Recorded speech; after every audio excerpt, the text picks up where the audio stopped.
Un dernier test dans le port de Bastia avant de plonger dans le grand bain des abysses. Ce robot humanoïde est un véritable avatar d'archéologue sous-marin. Long de 2 mètres, il pèse 180 kilos. Ocean One peut fouiller à des profondeurs inaccessibles pour l'être humain, jusqu'à 1000 mètres de fond. On a les mêmes sensations, les mêmes appréhensions des distances, de la place où on peut s'inscrire, de tourner sur place, de prendre des objets. C'est ce qui fait la différence avec les robots traditionnels qui sont quadrangulaires, un peu massifs, qui en se déplaçant peuvent toucher à droite ou à gauche des objets.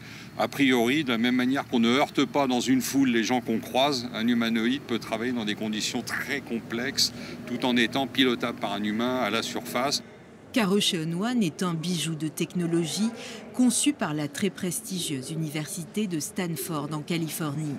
Un robot qui pourrait totalement révolutionner l'archéologie sous-marine, alors que la planète est recouverte à 70% de mers et d'océans qui regorgent d'épaves inexplorées. Le robot, il va descendre, il va toucher, et quand il touche, vous sentez exactement ce qu'il ressent. Donc on va ressentir les mains, les contacts entre les mains du robot avec l'environnement. Et ça, c'est quelque chose qu'on fait seulement avec en chirurgie.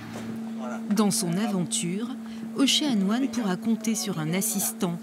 Voici Arthur, un autre robot, cubique cette fois, mais qui s'avérera d'une aide précieuse. Arthur n'a pas de bras, il n'a pas cette dextérité que peut avoir Ocean One et cette délicatesse, cette aptitude à faire des tâches complexes. En revanche, il va pouvoir lui apporter un panier avec les outils que va utiliser Ocean One. Il va pouvoir filmer Ocean One, l'éclairer pour que Ocean One travaille dans de meilleures conditions. À bord de l'Alfred Merlin, ce bateau du ministère de la Culture, l'équipe pluridisciplinaire de scientifiques internationaux s'apprête à fixer un premier défi à Ocean One, s'approcher de l'épave mythique du Francesco Crispi, située entre la Corse et l'île d'Elbe. La météo est bonne ? La météo est bonne. Pareil, on a nos petits 12 000 à faire pour arriver sur site. On est bon. Okay. Écoute, on attend ton feu vert et puis on décolle. Il est temps de lever l'ancre. Le Crispi était un fleuron de la marine marchande italienne, bombardé en avril 1943. Le navire avait coulé par 500 mètres de fond. 900 passagers avaient alors péri. Désormais, grâce à Ocean One, les archéologues touchent du doigt l'une des histoires les plus tragiques de la marine italienne.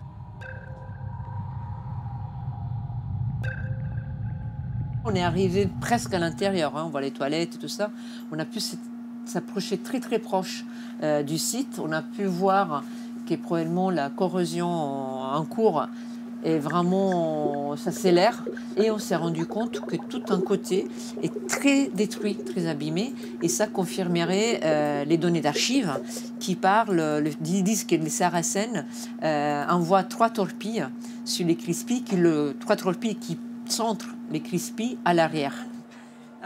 Mais l'objectif de cette mission n'est pas tant d'explorer les épaves que de rôder le robot. Ça, c'est les traverses de l'épave. Ça a du sens par rapport à... Si, ça a du sens. C'est la largeur de l'épave. Au large d'Aléria, Ocean One plonge sur une épave qui gît par 330 mètres de fond, avec une cargaison antique qui date du règne de l'empereur Adrien au second siècle après Jésus-Christ. Ce nouvel essai doit permettre au robot de tester avant tout sa dextérité.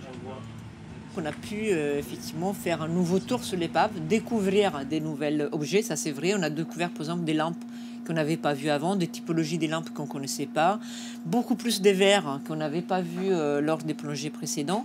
Et on a testé surtout la capacité d'Ocean One de récupérer des objets avec ses mains à 5 doigts qui ont pu attraper 2 petites lampes.